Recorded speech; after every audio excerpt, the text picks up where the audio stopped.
Alexa, play music. Here's Apple Music. I love my Alexa. She's so great for everything. She makes my life so much easier. She's great for playing music, controlling my connected devices, and she's so much easier with my GG D3 battery base. I can carry her everywhere. If I just want to take her outside and listen to music on my terrace, I totally can. So much easier. I love Amazon Alexa, and I would totally recommend you get one for yourself. I have 4. Cheers to Amazon Alexa.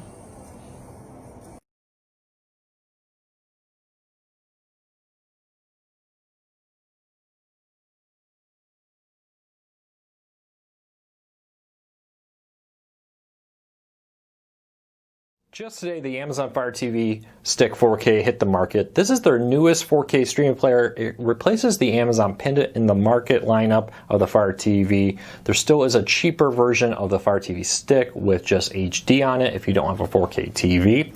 But this thing looks like quite the powerful little device for under $50. Not only is it 4K, it also includes HDR, Dolby Vision Atmos, a quad core, and great Wi-Fi with 802.11 AC, so a great Wi-Fi standard for high quality streaming. It also includes an upgraded remote with the ability to control your TV, power on and off, have volume, and a mute button on the controller. Now you can buy that remote and upgrade to other Fire TV devices if you don't care about the 4K but really want the remote. I'll put a link to that in the show notes also. But we're going to do a little unboxing, and about halfway through this video I'll show you the device in action so you can see it for yourself. But let's kind of quickly just look at everything that comes with it. Of course, Amazon, one thing I really love about Amazon is they make their packaging so simple. So as you see, no knives, no nothing needed to open this up. Let's take a look at what comes with it. The little wall charger, pretty standard USB wall charger here. The remote, let's take a quick look at that. I do have the older Fire TV Stick here. Even though this is replacing the Pendant, let's just kind of take a look how the Fire TV Stick lines up to this. So there we go. So here's the new Fire TV Stick. Here is the old Fire TV Stick. You can see the old version, they're pretty identical. Slightly different design. You see on the bottom it kind of kicks out, where this one kind of tucks back in underneath. So slightly smaller remote. Both include the voice remote for echo-like activities. Buttons are all the same, except you have the ability to program it to power on and off your TV, control the volume up, down, and mute it. So that's a pretty cool additional feature there. Here is the 4K stick. Now, this thing is quite the beast, noticeably bigger than any other Fire TV stick I've ever had, or I think even the Roku stick. It's definitely not as wide. The Roku stick may be, or Stick Plus at least, may be a little bit longer. Here is the previous generation Fire TV stick.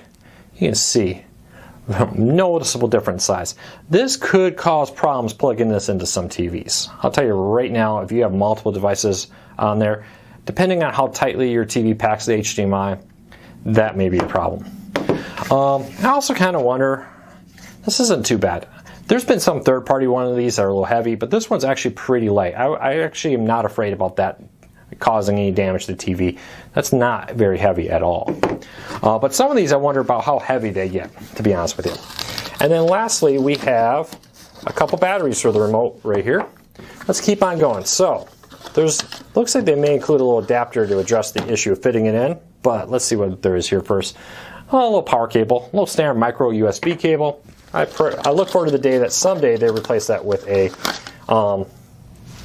standard USB-C one maybe someday. And now here we go.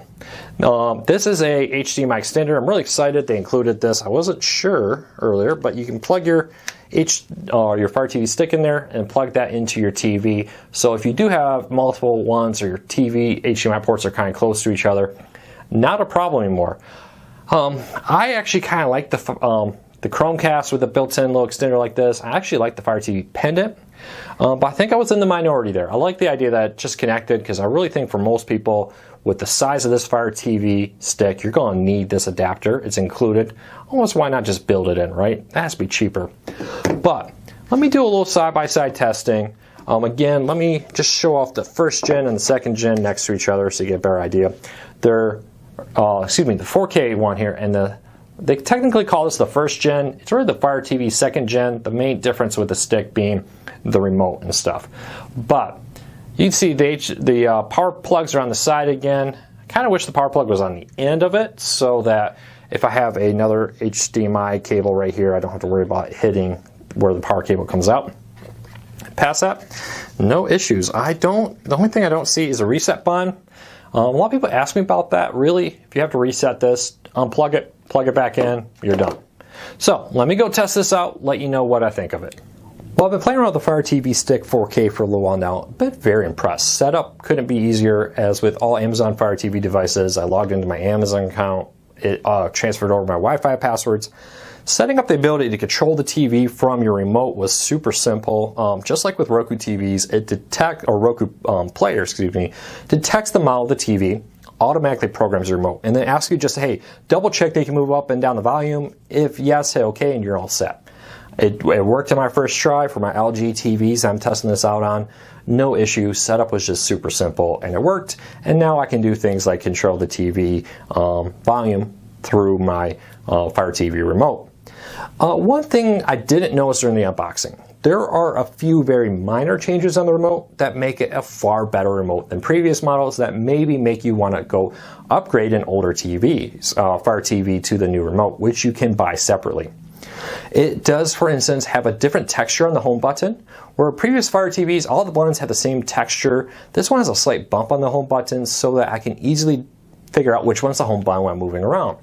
They also slightly raised the directional pad on the remote. Not that much, but just enough that it's slightly more noticeable, slightly easier when you're moving your finger around on it to detect that you've moved up and down. This may be a great feature for anybody who may have some a physical damage to your hand that maybe makes sensations on the hand a little weaker. It's one of the complaints I heard about previous generations Fire TVs, that if you are a little have struggled to use remotes, it wasn't the best for that. These features, like the different texture, slightly raised directional circle with the OK button slightly sunken in, just makes it a much easier remote to use. They also changed the way the battery door on the back of the remote opens. It just slides open like any other remote you would expect. There's none of this slide and peel up kind of thing.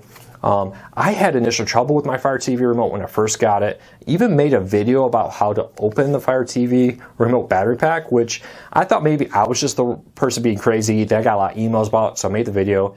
I think it has almost 100,000 views now, last time I looked at it, on how to open the battery door for your Fire TV stick and our remote and all the other ones. So apparently I wasn't the only one. Amazon noticed, made a change there. Huge improvement. Making the remote just that much better. That with the different texture, the ability to control the volume up and down, turn on and off your TV with the remote, hey, it may actually be worth it for some people. So I would say, hey, that's my review of the remote. If you think about upgrading, I would maybe do that. Now, one thing here, I'm going to do a little head-by-head testing. On the left is the Fire TV Stick 4K. On the right is the Fire TV Pendant.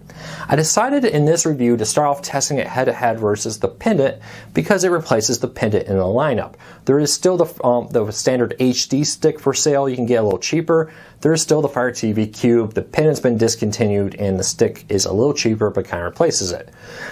And I've had a lot of people ask me, should we upgrade the Pendant?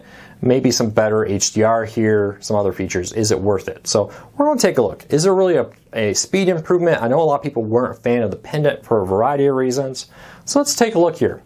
Now, right off the bat, you're going to notice, now that I hold both down, very similar performance on both. Getting through the menus, very similar. Let's launch Netflix here real quick. Let's jump into the Office and see which one. So the Fire TV Stick 4K on the left, a little bit faster. And I'll tell you, in repeated testings, launching Netflix, doing different things, a little bit faster, very minor. Is that enough to make you really want to upgrade the Fire TV Stick for the speed of it? Now, one thing here, I could maybe make an argument about speed that may be worth the upgrade.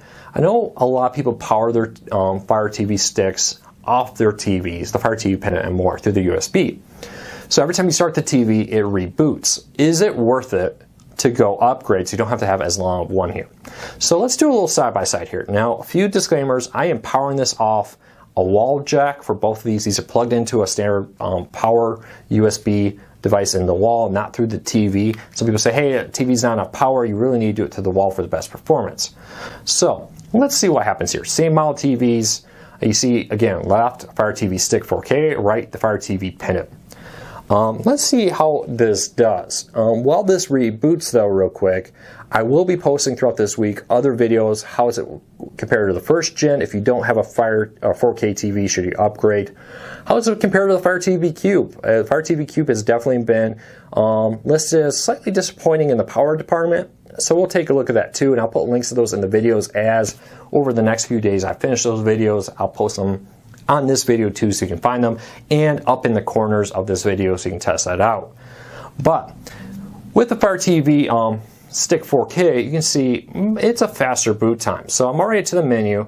Let's see if I can get into Netflix before the pendant catches up. We'll wait and see. It'll be close.